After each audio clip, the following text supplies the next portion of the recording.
examination. So I will be going to discuss yung ating mga sagot sa ating sa bawat problem natin para next meeting natin, next face-to-face meeting natin, proceed na tayo with the checking na lang, rechecking na lang ng ating papers. And so hindi na natin, ngayon i-discuss ko na ngayon para next time. So take note na lang ng mga naging sagot natin so that kapag na-receive nyo yung paper nyo with your corresponding score ng midterm examination, ma-check nyo siya kung tama ba yung naging scoring ko. Okay. So, kumusta yung ating midterm exam? Ayan. So, tapos ko na siyang checkan. Hindi ko pa lang siya nare-record. Pero as I can remember, parang isa lang yung nakapasa. Kasi out of 100, you should have the score of 60. So, yung atin namang midterm exam, yung 3 problems natin, problem 1, 3 and 4, easy questions lang naman yun. You just need to analyze and then yung mga na-discuss din naman natin yung formula, yun lang din naman yung gagamitin natin. So, ang challenging question lang dito is our question number 2.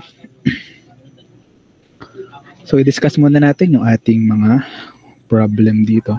So, again itong ating midterm examination, this is 25% of your final grade. And then,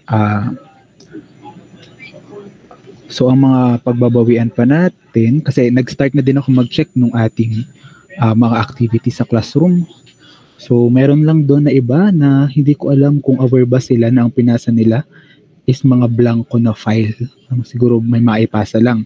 So, I'm giving you chance until next week para makumpleto dun sa mga hindi pa kumpleto yung ating activities. But then, as I have mentioned, hindi magkakaroon na ng point deduction if that is late yung naging submission. So, we have that, and then our quiz number 2 will be another 15% of your grades. Final examination is 25%, and then yung ating magiging problem set, which is yung ating mga activity after our class, so that is 10% of your grade. So meron pa namang iba na pagbabawian, so make sure na lang to do your best on the remaining activities natin for you to pass our subject. Okay. So for now, let's have first yung ating problem 1.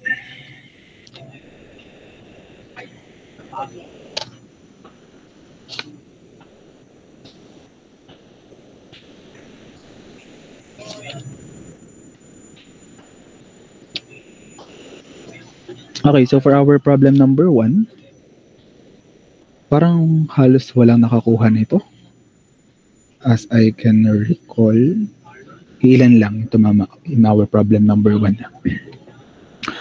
So sabi ko naman sa inyo, I'm giving naman consideration point. Hindi naman yan automatically 0. Pero sabi ko nga sa inyo, yung una nating consideration point is the PV diagram, the given, and the unknown or the required. If you have that, kung tama naman yung inyong PV diagram, you identified our given and our required, you will receive 3 points. So that is 1 point each. And then if may nakuha naman kayong final answer, then mali. So may consideration naman siya na 1 point. So malaking bagay na din yun kung titingnan. So let's have our problem number 1. This is a Brighton cycle. Given naman yung ating ginamit na cycle. So una, let's have our PV diagram dito. So we have here 1, 2, 3, 4.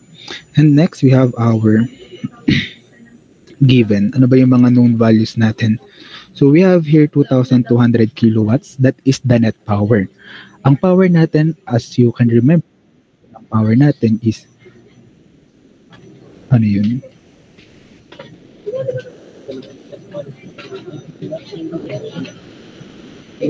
Yung definition ng ating power, that is the work per unit time.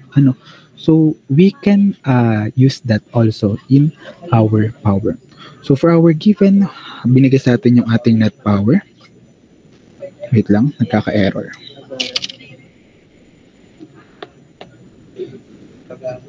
We have our net power to be 2,200 kilowatts. And then air enters the compressor, so that is our state point 1. So we have pressure 1 na 100 kPa, and then we have our temperature 1 na 280 Kelvin, and we have the pressure ratio of 10. The turbine section receive hot gases at, so receive ng turbine, so that is our temperature 3. That is 1,100 Kelvin. And then we are going to determine the required airflow. So ang required natin is the mass flow in kilogram per hour. If you have these three, you will receive 3 points na. So for our solution, paano ba natin kukunin yan? So this is a Brayton cycle, and we have given na a pressure ratio. So we can easily get yung ating efficiency. So to solve for our efficiency, that is 1 minus 1 over Rp raised to K minus 1 over K. So may Rp naman tayo, and as we can see sa problem, wala namang giniven na K, walang giniven na Cp, walang giniven na Cv. So we are going to use K equals 1.4.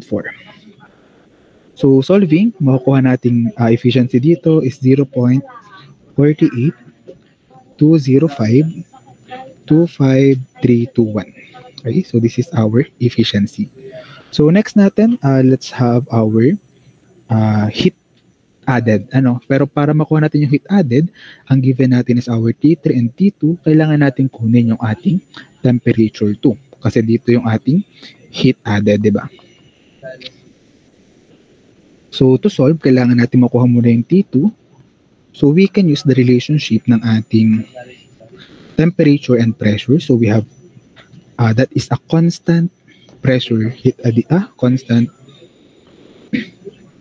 pressure heat addition. So hindi pala, this is isentropic. Focus tayo in state point 1 and state point 2.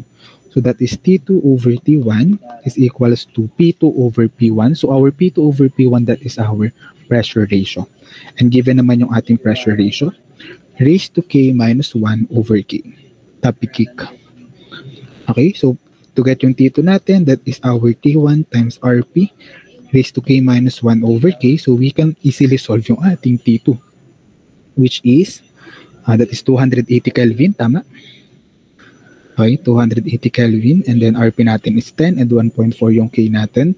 So this is equals to 540.5953,641 Kelvin. Okay, so next natin, makukuha na natin yung ating heat added. Our heat added is MCP T3 minus T2. And in terms of per unit, that is the heat added per unit mass natin.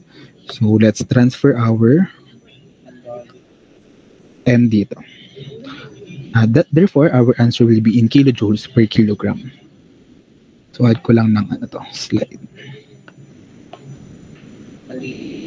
Okay, so our heat added per unit mass, yung CP natin, that is 1.0062 kilojoules per kilogram Kelvin, and then our T3 is 110 Kelvin, and then yung na-solve natin na T2. 5953641 Kelvin. So solving this, our heat added per unit mass is, solve ko dito is 562.8729446 kilojoules per kilogram. Okay, so next natin, with our formula ng efficiency na isa pa, we have our work net over our Q in, heat added. So makukuha natin yung ating work net. Our net work in kilojoules per kilogram. So that is QA times our efficiency. So na-solve na naman natin yung ating QA per unit mass and then our efficiency. So makukuha natin yung ating work net in kilojoules per kilogram, which is 271.3343282 kilojoules per kilogram. Ayan. So ang required natin is the mass flow in kilogram per hour. And kung makikita natin, we have our power dito in kilojoules per kilogram. And then binigyan tayo ng net power na, ano yung given nating power? 2,200. So we have 2,200 kilojoules per second. So para mapalabas natin using thermodynamics, mga natutunan natin sa unit analysis, so our mass can be equal to our net power over our nakuhang work net. So yung P net natin, that is in kilojoules per second kasi naka-kilowatts yan. And then our work net is in kilojoules per kilogram. So ang makukuha natin unit dito is kilogram per second na. So that is our mass flow. So our mass flow is equals to 8.108078,379 kilogram per second, and then gawin lang natin siyang per hour. So our mass flow rate in kilogram per hour is 29189.08216 kilogram per hour.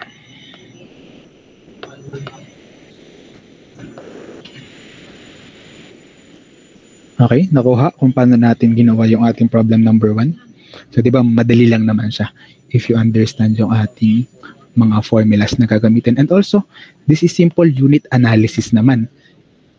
Kaya makukuha natin yung ating mass flow rate. Giniven ko naman yung ating mga unit, kaya actually medyo madami din naman nakakuha ata nitong ating problem number 1. So, another problem pala, next time hindi ko na ito papayagan. Pero ngayon, binigyan ko muna ng deduction. So, meron tayong general directions dito, di ba? You should not write at the back of the answer sheet for your solution. Pero for now, kahit nasa likod yung solution, binasa ko pa din. Chinikan ko pa din naman. But then, that has equivalent point deduction. And also, double box your final answer with signature. So, for every instructions na hindi nasunod, nagkaroon na lang ako ng corresponding point deduction. Okay, so are we clear with our problem number 1? Ganun lang kasimple yung gagawin natin to get our problem number 1.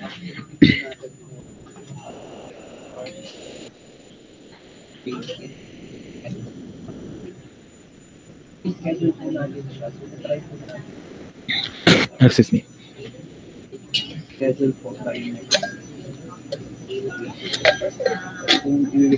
Okay, so medyo mahaba lang yung problem number 2, kaya dito muna tayo sa problem number 3.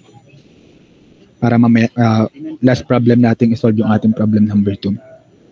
So punta tayo dito sa ating problem number 3. This is a compression ignition engine. So ang gagamitin nating cycle dito is our diesel cycle.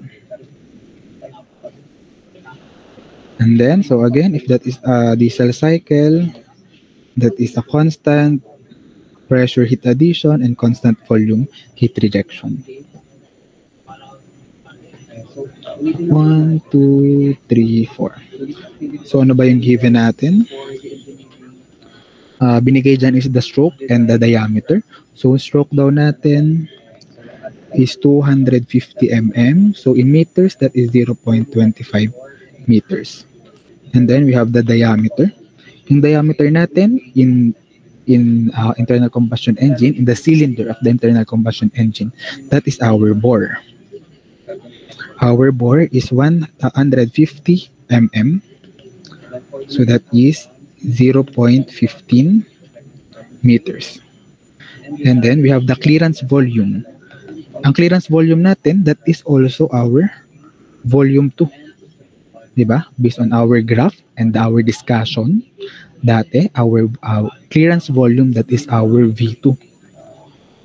And that is equals to 0.004 meter cube. And then, sabi dyan, the fuel injection takes place at constant pressure for 5% of the stroke. So, meaning that is our cut-off clearance, the 0.05. Ang required natin dito is our efficiency. So, for our solution, unahin muna natin yung ating volume displacement. So, alam naman natin that our volume displacement is our area. Given yung, that is our volume pala. So, dito, based on this stroke. So, ito yung ating stroke. Diba? And then, to solve that, we are going to use yung formula lang ng ating volume ng cylinder. So, that is the basic formula naman. Our volume displacement is equals to pi over 4 times d squared, diba? Yun yung ating formula. But then, in terms nga of the cylinder, that is our bore, yung diameter natin. So, that is our bore squared times our stroke. So, ang makukuha nating volume displacement dito is 4.417864669 times 10 raised to negative 3, and this is in meter cube. So, meron na tayong volume displacement. The next natin is our volume 1. So, ang volume 1 natin, that is our VD plus our clearance volume. So, ito yung ating VD, di ba? And then, this is our clearance volume. So, para makuha yung V1 natin, we are going to add yung VC at saka yung VD natin. So, our V1 is equals to 4.817864669 times 10 raised to negative 3 meter cube. So, may V1 na tayo, may VD na tayo. So, pwede na natin kunin yung ating compression ratio or RK natin. So, our compression ratio, that is V1 over V2. So, may V1 naman tayo, given yung V2 natin, kaya makakuha na natin yung ating RK. So, that is 12.04466167. Next natin, kunin naman natin yung ating RC or the cut-off ratio para makuha natin yung ating efficiency. So, para makuha natin yung cut-off ratio, kailangan natin ng ating volume 3. So, to solve for our V3, that is our clearance volume or V2 natin, times our clearance volume times our volume displacement. So, we have derived this naman last time, di ba? Sa ating discussion. So, our V3 will be equals to 6.2089 32335 times 10 raised to negative 4, and this is in meter cube. So, may V3 na tayo. Kaya makukuha na natin yung ating RC kasi our cut-off ratio is our V3 over V2. Nasolve na natin yung V3, meron tayong V2. So, our RC will be equals to 1.5522333084. Ayan, so may RC na tayo. Ano pang kulang natin? Siyempre, we have our K. Hindi lang to updated, pero yung sa exam nyo, naglagay ako doon ng note.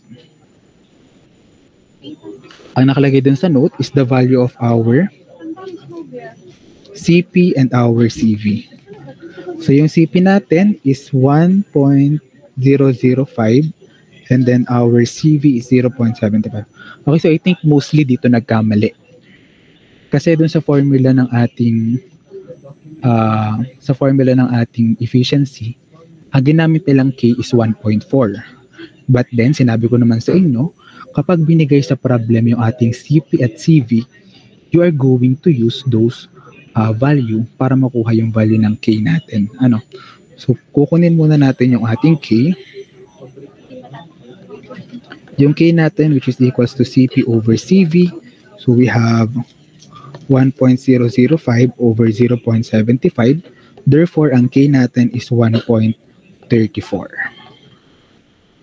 Kaya ngayon, pwede na natin gamitin yung formula natin ng efficiency ng diesel cycle.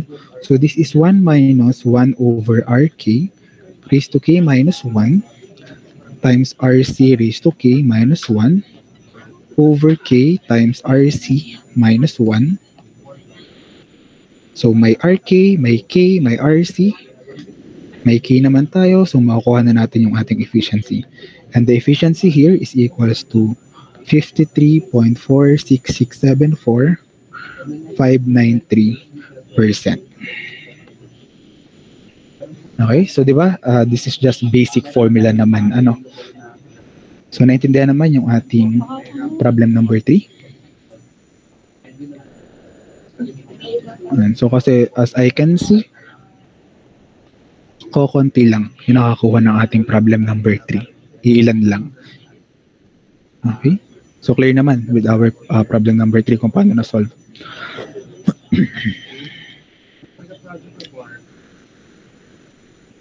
Okay, so let's proceed with our problem number 4 naman. This is the easiest problem, ha? That's why that is 10 points. Pero parang wala pa ding halos. Meron naman. May mga nakakuha, pero yung iba, hindi pa rin talaga nakuha yung ating problem number 4. So for our problem number 4, that is an auto engine. So automatically, that is an auto cycle.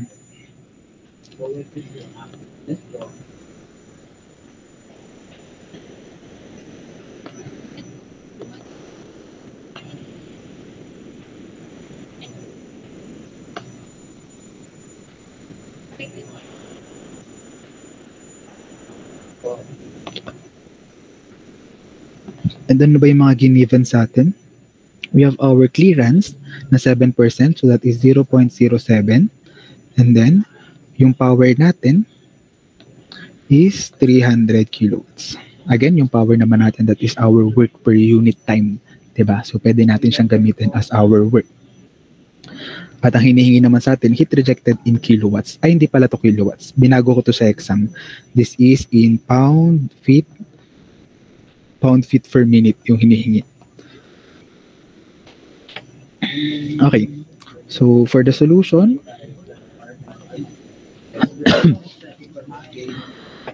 so, kunin muna natin yung RK kasi para makuha yung ating efficiency, kailangan natin yung ating RK. So, we have 1 plus C over C. So, given naman yung ating clearance. So, our RK is 15.28571 429. And then we have our efficiency. Our efficiency is equals to 1 minus 1 over RK raised to K minus 1. May RK na tayo, and then K naman natin, just use 1.4 kasi wala namang mention sa problem natin. So our efficiency is 0.664041,448. And then, another formula for efficiency natin is our work net over our QA. So, may E tayo and may work net. So, makukuha natin yung ating heat added. So, our heat added is equals to our work net over our efficiency. So, ang value ng QA natin is 451.7790 303 kilowatts. So, next natin, we have our work net is equals to QA minus QR natin. So, QA minus yung QR natin will be equals to our heat added minus our work net. So, makukuha natin yung ating heat rejected or the QR natin as 151.779 0303 kilowatts, and then this is in pound feet per minute. We as I can check kasi sa work nyo, we have different conversions, pero tama pa din naman. So nakita ko na may discrepancy lang dun sa mga pahuling digit ng number. So pinayagan, I corrected that naman kasi iba't iba naman yung alam nating conversion, and as I check naman, yung mga ginamit nyo namang conversion is also valid. So tama din naman yung ginamit. Pero dito, ang ginamit ko lang, kasi yun yung usually na nagagamit na conversion, kaya ito yung mga natatandaan ko. We have our 1 HP is 0.746 kilowatts. And then, the 550 pound-feet per second, ang 1 HP, at ginawa ko na lang siyang minute. So, our heat rejected is 6,714,085.791 pound-feet per minute. Okay, so ganun lang yung ating process sa problem number 4. So yan lang din naman yung ating mga na-discuss na formula, kaya dapat sana nakuha natin ito doon sa ating exam. Okay, clear naman tayo with problem number 4. Okay, so actually the allotted time for our problem 1, 3, and 4 is 20 minutes each. It's 20 minutes yan for the analysis and the solving. And for our problem number 2, ito yung pinakamalaking part ng ating exam kasi that is 60 points and allotted dapat dito in answering this is 1 hour. So kasi medyo mahaba nga naman yung process nito and napakasimple lang din naman nung ginawa dun sa iba nating problem. Kaya expected na dito lang kayo mahihirapan, pero iba tayo nangyari. Nahirapan ata sa lahat ng questions. Okay. So, for this problem number 2, this is a limited pressure cycle. So, as we discussed, that is a dual combustion cycle. I mentioned this last time. And also, kahit naman hindi nyo tanda kung ano yung ating limited pressure cycle, hinahanap sa atin yung cut-off ratio, pressure ratio, and expansion ratio. So automatically, you should analyze that this problem is a dual combustion cycle. So kitang-kita naman sa unknowns natin that is a dual combustion cycle. So, unahin natin yung ating PV diagram dito. So this is a constant volume and constant pressure heat addition. Then we have a constant volume heat rejection.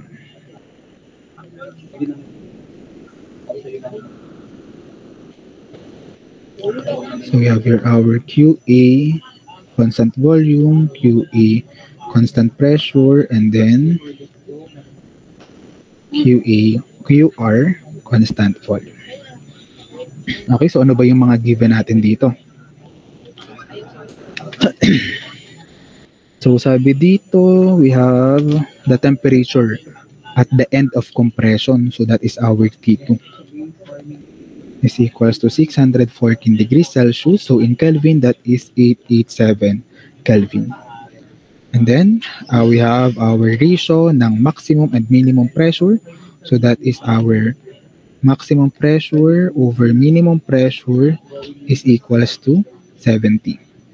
And then the cutoff occurring at 7.2% of the stroke. So that is our cutoff clearance, percent clearance natin na 7.2%. So that is 0.072. And then the amount of heat added at constant volume is half the amount of the heat added at constant pressure. So we have our QAV is equals to 1/2 ng ating QAP. And then we are going to assume that the mass of air is 1 kilogram per second. So our mass is 1 kilogram per second. And we are going to compute for the following. So that is our required.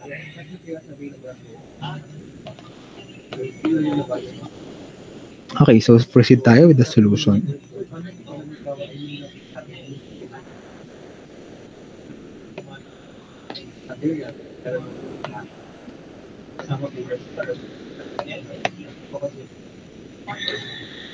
Okay, so for the solution natin, the most important na isosolve natin when it comes to the thermodynamic cycle, kailangan natin umpisahan yan sa ating compression ratio.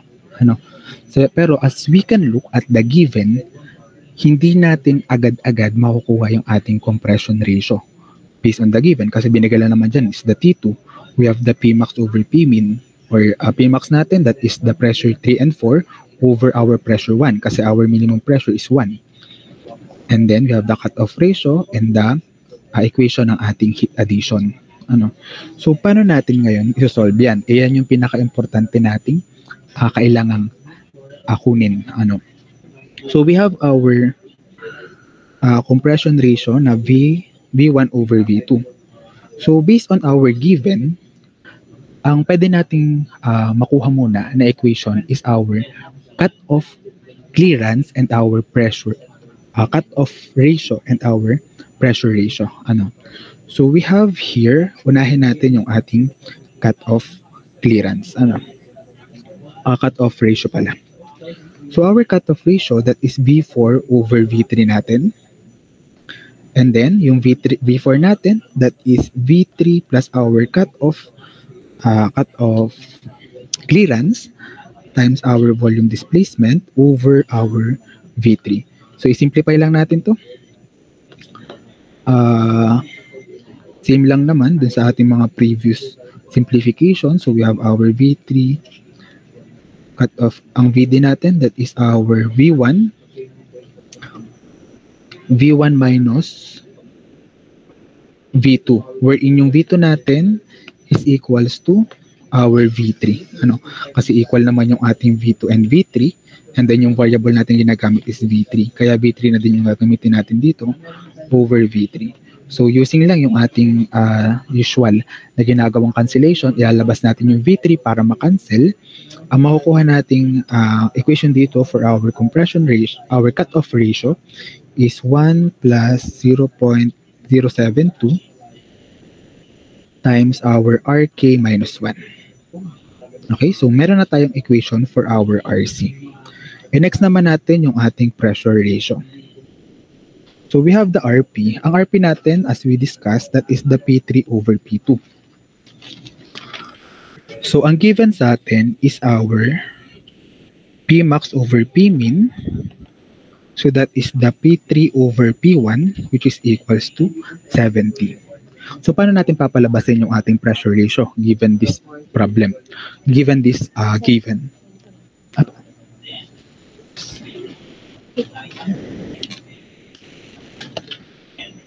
Okay, so we have our P3 over P1 at ilagay natin yung ating pressure ratio. So our pressure ratio is P3 over P2. And then, para maging P3 over P1 yan, we're going to have P2 over P1. So this part, this is already our RP. And this part, ano ba yung equivalent ng P2 over P1? Diba that is RK raised to K? So we have P3 over P1, that is 70. And then this is our RP. And then yung P2 over P1 natin, that is our RK raised to K. So, having the equation natin for our pressure ratio will be equals to 70 over RK raised to K. So, we already have the equation of RP and RC in terms of RK. So, this is basic algebra naman.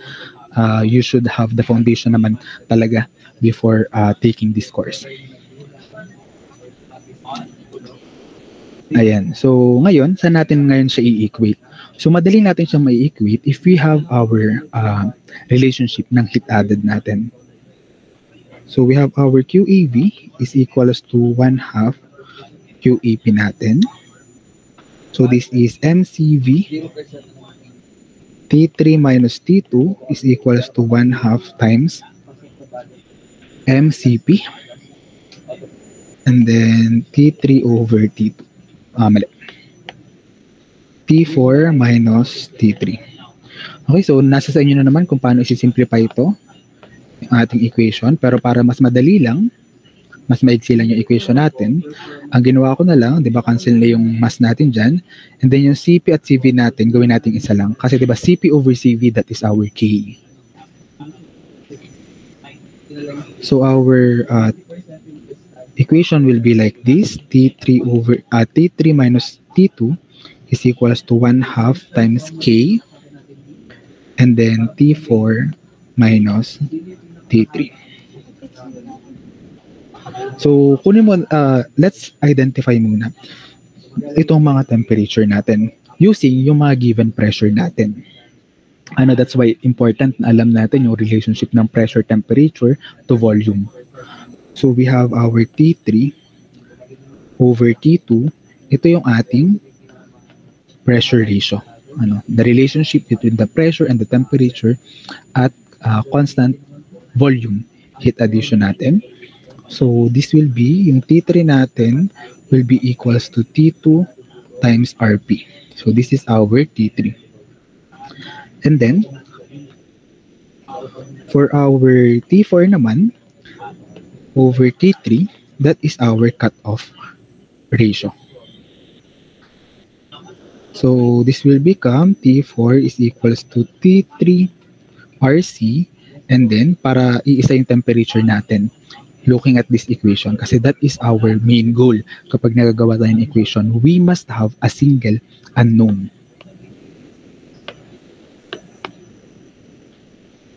So gawin natin T2 yung ating T3. So to do that, gumagalaw siya. Ayan. So our T3 will be equals to T2 RP times our RC. So this will become our equation for T4. Okay, so ngayon substitute na natin yung ating mga nakuhang equation dito sa ating given na nakuha pala na equation natin. So T3 natin, that is T2 times RP minus T2 is equals to 1/2 times our K. So simplify na natin to. Our K naman is 1.4 and 1/2 of that is 0.7. And then our T4 is T2 RP RC minus yung T3 natin is T2 RP. So, makikita natin yung ating equation, pwede natin makancel yung ating T2. So, this will become T2 times RP minus 1 is equals to 0.7 times T2 times our RP. And then, ang remaining natin is RC minus 1. So, cancel na yung T2 dito. So, we have RP minus 1 is equals to 0.7 RP RC minus 1. So, ngayon natin gagamitin yung ating equation na na-solve kanina for our RP and RC. So, ito at ito. So, we have here our 70, tama ba? 70 over RK raised to K minus 1 is equals to 0.7, and then RP natin is 70 over RK raised to K times yung ating RC is 1 plus 0.072 times RK minus 1 minus 1. Ayan. So ngayon gawin lang nating single nasa sa inyo naman, pwede na namang i-shift solve yan kasi ang remaining na lang naman natin na variable dyan is RK. So pasimplihin ko lang para mas madali siyang i-shift solve sa calculator, especially pag Canon yung calculator nyo. Ang technique kasi sa Canon para mabilis yung kanyang shift solve, yung unknown dapat wala siya sa denominator. So mas mabilis siyang mag-shift solve if lahat ng unknown ay nasa numerator. So tanggalin natin yung ating denominator dito. So multiply lang natin yan into RK raised to K. So this will be 70 minus RK raised to K is equals to 0.7 times, makakancel na din to.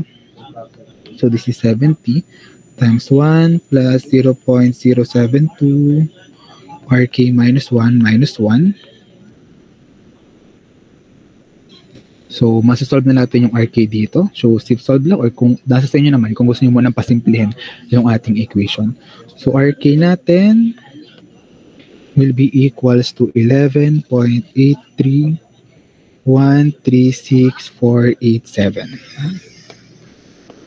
Yan. So, medyo madugo yung pagkuha natin ng RK. But then, that is just simple algebra naman. And if you know yung ating mga formulas, you can easily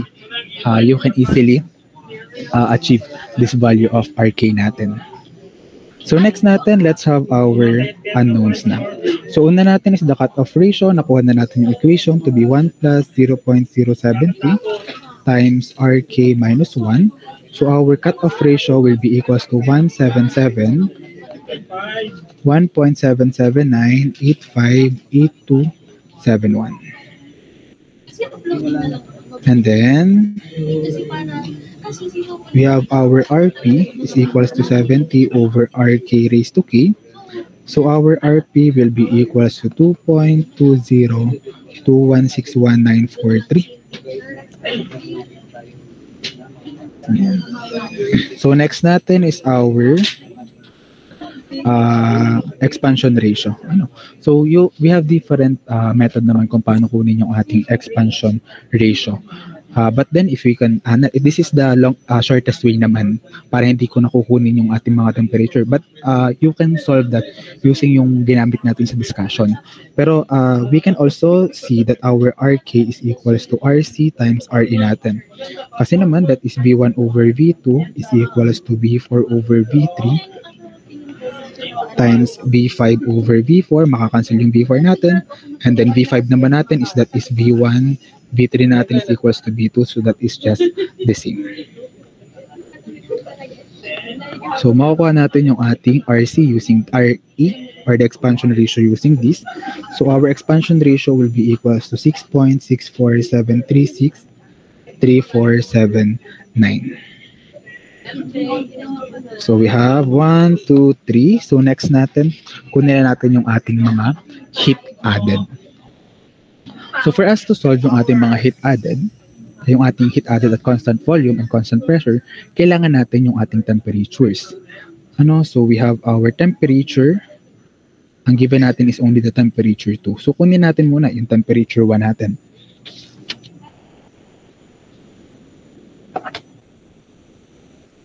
So may RK na naman tayo, so we can easily have the solution natin for our temperature 1. Excuse me.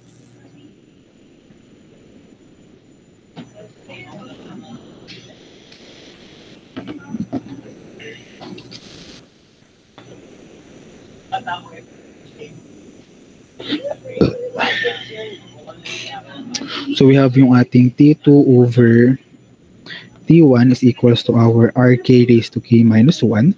So makukuha na natin yung T1 dito. Our T1 will be, kasi may T2 naman tayo, may RK at may K tayo. So that is 330.1487678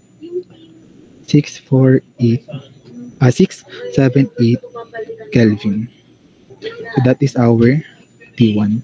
So next natin, we're going to get yung pressure. So given naman yung ating Pmax over Pmin. So pwede natin siyang makuha in terms of that values.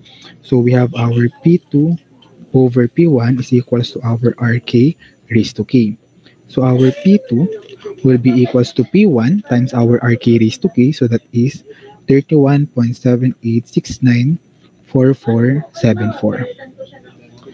Next natin, we have our P3 over P1 is equals to 70. So therefore, our P3 will be equals to P1 times 70. Okay, so next natin, we have our point 223, wherein we have a constant volume heat addition. So our T3 over T2 is equals to P3 over P2. So our T3 will be equals to T2 times yung P3 natin is P1 times 70 over yung P2 natin is P1 times 31.78694474. Cancel na yung P1 natin and then may value tayo ng T2. So makukuha natin yung ating T3. Our T3 will be equals to 1953.31764 Kelvin. So, pwede pala, nang gamitin natin is ito. Ayan, hindi ko pa naalala. Pwede nga pala to. So, di ba may RP na tayo, may T2 tayo. So, try nga natin. Our T2 is 887 times yung ating na-solve na RP is, na-solve natin na RP is 2.202161943. And so we just have the same answer naman yun. Mas madali lang naman pala yun. Kasi may equation na tayo for T3. So pareho lang naman. So T4 naman natin, that is yung nakuha din natin equation, that is T2 T4, and we have our T3 times RC. So we have our T3 times our RC. Ang makukuha natin T4 dyan is 3476.628564 Kelvin. Ayan, so makukuha na natin yung ating heat added dyan. So first, we have our relationship kanina that our heat added at constant volume is equals to 1/2 QAP. So this will become our QAV is equals to 1/2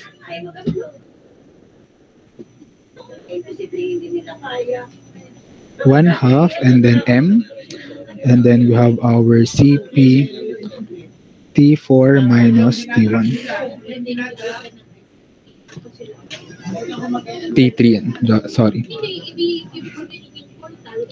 So we have 1/2. Ang M naman natin, that is 1 kilogram per second. And then ang CP natin is 1.0062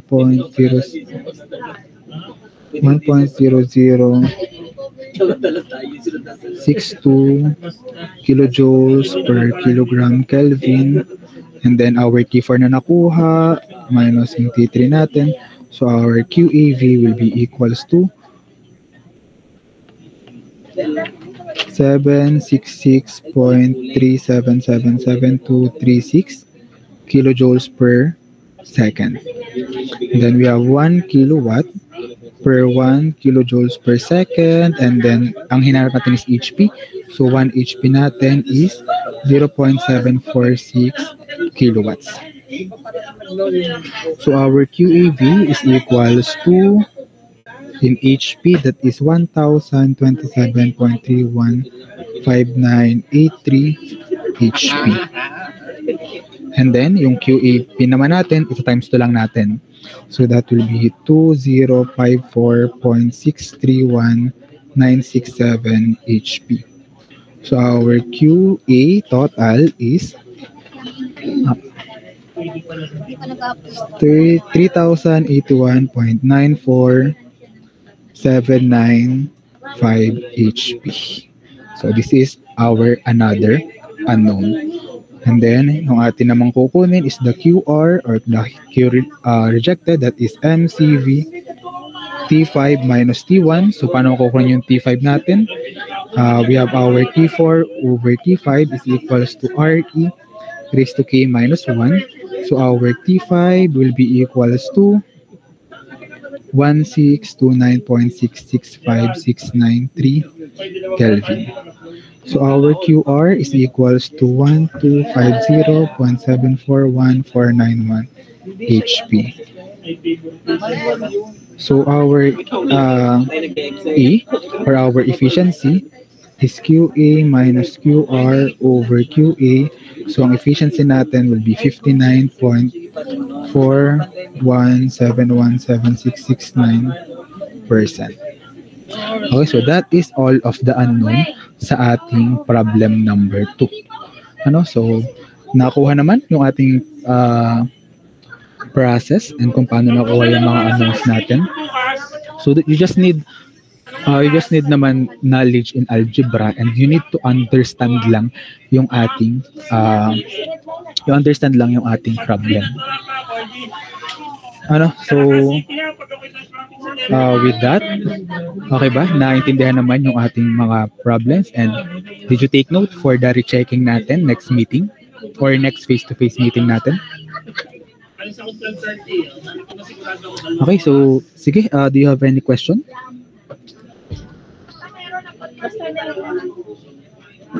May question ba?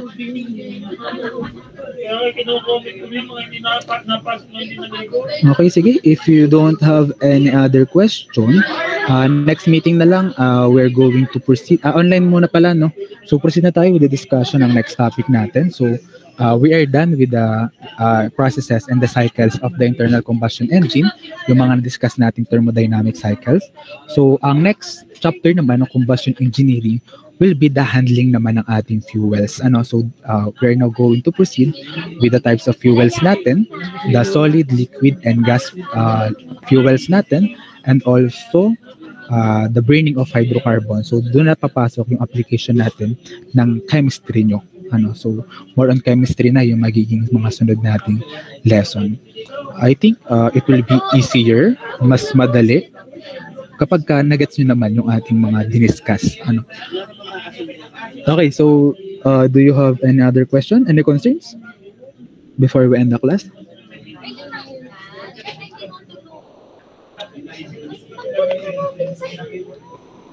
Wala na?